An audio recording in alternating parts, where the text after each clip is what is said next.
modèle. La spiritualité de Jeanne Antide est toute centrée sur le Christ, le divin modèle, à imiter avec ferveur.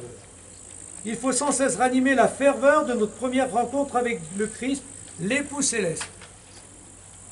Ne regardons que lui, ne pensons qu'à lui, ne vivons que pour lui. Bon, c'est un peu le commentaire de ce qu'elle dit et redit souvent. Imiter Jésus, c'est se conformer à lui. Conformez-vous à la vie simple et cachée de Jésus-Christ pour mourir en lui. Conformez-vous à la vie pauvre de Jésus-Christ. Contemplation de Jésus-Christ, imitation de Jésus-Christ. Ça, c'est traditionnel, c'est toute la vie chrétienne. Pour elle, se conformer à Jésus-Christ, c'est descendre, s'abaisser pour être au service des autres, notamment les plus pauvres, avec courage, énergie et sans mollesse. Voilà. Alors retenez bien ça. Sans mollesse. Est-ce que parfois il y a de la mollesse dans ma vie, dans ma prière, la mollesse, du laisser aller. Moi qui étais au-dessus de tout, j'ai préféré la vie humble et cachée. Qui êtes-vous, vous qui ne manquez de rien? Moi qui avais tout à ma disposition, j'ai voulu détruire toutes ces mollesses en naissant parmi les animaux, c'est Jésus qui parle, où je n'avais pas de quoi reposer ma tête. Voilà. Jésus aurait pu vivre tranquille dans l'éternité, il est descendu sur terre pour se mettre au service des hommes, des plus pauvres, des pires pécheurs, et donc, voilà. Et sa vie a été une vie sans confort, Je n'ai pas où reposer ma tête. Donc, il ne faut pas chercher du confort, un confort spirituel. Il ne faut pas chercher les douceurs spirituelles ni le confort spirituel. Et donc, être sans mollesse. Suivre Jésus, ça suppose des efforts et la disponibilité à sa grâce. C'est Jésus-Christ que nous avons toujours suivi partout et c'est lui seul que nous voulons toujours suivre en faisant tous nos efforts avec sa grâce. Voilà, ça c'est très sportif. Faire tous nos efforts avec sa grâce. La volonté et la grâce de Dieu ne s'opposent pas, elles vont ensemble. Voilà. La grâce de Dieu est d'autant plus féconde et efficace qu'il y a nos efforts. Mais avec nos efforts tout seul, on n'y arrive pas. Mais s'il n'y a pas nos efforts, Dieu ne peut rien faire. D'accord? Donc pas de mollesse. Un peu d'énergie, Voilà. Suivre Jésus, c'est aller là où il nous envoie, là où il nous veut et non là où l'on veut. Comprenez et entendez que Dieu seul veut que vous bêchiez où il veut et non où vous voulez. Ça rejoint. Faire la volonté de Dieu et non la nôtre. Finalement, se conformer au Christ, c'est mourir à soi, ses désirs, sa nature, et ressusciter avec lui en vivant de sa vie. Êtes-vous mort pour vivre avec Jésus-Christ jusqu'à la fin de votre vie, pour ressusciter avec lui et en jouir éternellement. D'accord? Voilà. Donc, viviez l'exercice correspondant à ce qu'elle dit. Revivifiez ma relation au Christ pour le suivre avec plus de ferveur, moins de mollesse. La ferveur, c'est le contraire de la mollesse. En l'imitant dans ce qui m'attire le plus à lui selon ma spiritualité propre. Et poursuivre le Christ avec énergie, ferveur, il faut le suivre en tout, mais surtout par le biais qui nous touche le plus. La spiritualité chrétienne, c'est, voilà, elle, c'est une spiritualité au service des plus pauvres, et des enfants, etc. Ça peut être, tous les spirituels on imite le Christ, mais voilà, les dominicains, c'est plutôt la parole. Voilà, et les jésuites, la liberté intérieure, et puis trouver Dieu en toutes choses. Voilà, les moines, c'est évidemment la prière. Ora et labora, prie et travail. Donc, chacun a sa spiritualité, c'est-à-dire sa propre manière d'être en relation avec le Christ, à travers une valeur un peu spécifique, une attitude spécifique. Eh bien, il faut revivifier sans cesse cette spiritualité. Voilà, du Christ par un biais ou par un autre. D'accord? Alors maintenant, les vraies qualités des serviteurs, les qualités des vrais serviteurs et des vrais servants de la charité. L'esprit avec lequel les sœurs serviront les pauvres et les serviront. Voilà ce qu'elle dit. Ça, on pourra le mettre dans notre vie, les propositions très concrètes qu'elle demande. Donc c'est vraiment sa spiritualité là et la spiritualité des sœurs de la charité. Première chose. Donc servir les plus pauvres, servir les autres, et notamment les plus pauvres, avec humilité et respect, regardant dans leur personne la personne de Jésus-Christ qui a bien voulu se faire pauvre lui-même. Pour témoigner ce respect, Les sœurs feront la révérence aux pauvres en les abordant et en les quittant. C'est concret. Hein. La révérence, c'est montrer qu'on ne vient pas soigner un malade, mais quelqu'un qui est habité par le Christ. Hein. Voilà. Humilité et respect. Bon. Avec cordialité, leur montrant un air de gaieté modeste. Ça va ça?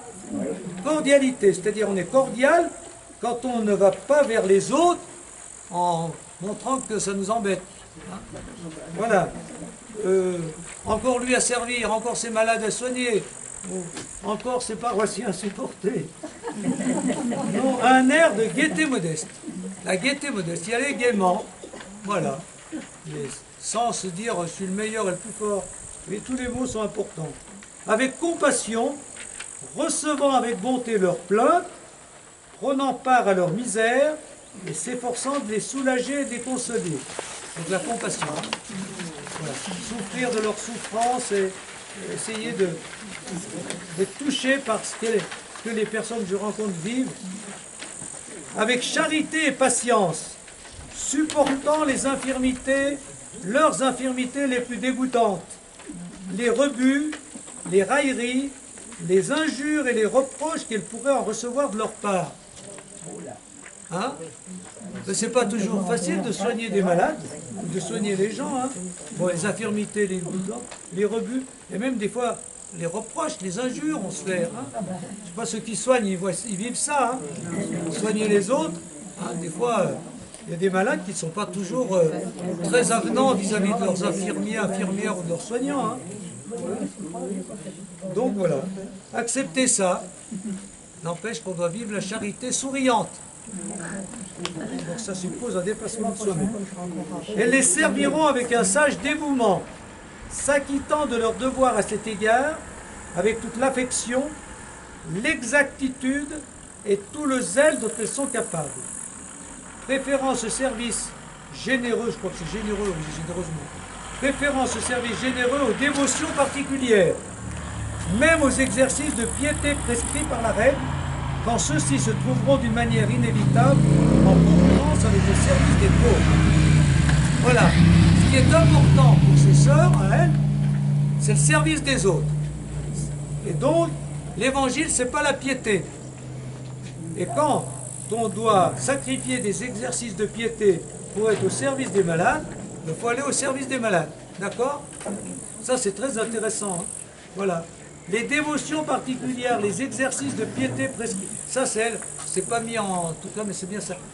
Tous les conseils, c'est bien elle qui le dit. Voilà. Alors, avec toute l'affection, on va justement l'exactitude, la compétence, le zèle. Hein, voilà. Il ne faut pas simplement de la bonne volonté. Hein. Il faut bien servir les autres, il faut être compétent et donc se former. Et voilà ce qu'elle dit. À ce vaste programme et à cet état d'esprit, Jeanne Antide ajoute deux choses. Les vrais serviteurs des autres les servent dans les détails les plus concrets et sans se décourager. Oui, bon, ça complète ce que j'ai dit sur le zèle et l'exactitude. Donc, servir les autres dans les détails les plus concrets, ça c'est vrai pour les malades, mais c'est vrai aussi pour tous les services qu'on rend, hein, dans notre métier, dans notre profession, servir les autres dans les détails les plus concrets sans se décourager. Nous apprenons à nos élèves à coudre, à filer, à faire des bas, à balayer, à ranger constamment chaque chose à sa place, à être diligentes. Nous leur laverons le visage, les mains et les pieds. Nous leur couperons les ongles, au besoin les cheveux et les peignerons. Mais c'est concret, hein? C'est pas soyez charitables. Il y a tout, hein? Dans le concret, soyez charitables.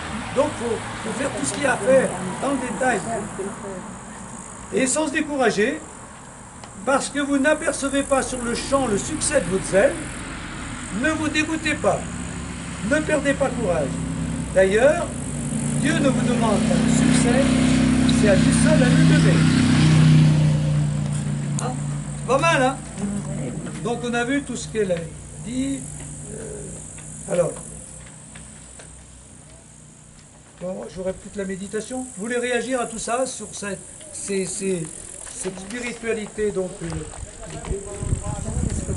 personnes les qualités des vrais serviteurs. Comment? C'est ce que font les personnes dans les maisons de retraite. Les personnes dans les maisons de retraite, oui, ben c'est les services des malades. Ça, c'est ce qu'elles demandaient, mais qu'on demande encore aujourd'hui. Mais avec quand même cette idée, la différence, c'est avec la vision du Christ. Il y a quand même, c'est comme toujours, hein, même si aujourd'hui on dit qu'il faut respecter, il faut être cordial, il faut avoir de la compassion, il faut de la patience, faire les choses, se former, faire avec zèle, etc. Nous, c'est avec la charité du Christ, c'est-à-dire en imitant le Christ. C'est Jésus le Christ que je prie, que j'accueille, qui me met dans mon cœur cette charité qui se manifeste par tout ça. Hein? Donc il y a une autre source et il y a une relation avec le Christ parallèle à ce travail. Vous voyez, c'est pas la même chose de faire tout ça en étant habité par le Christ consciemment et en le faisant simplement comme ça parce que il faut le faire. Voilà, qui c'est qui veut réagir aussi? En même temps, il y a des gens qui font des choses extraordinaires pour les autres et qui ne sont pas du Christ. Ah oui, mais ça n'empêche pas.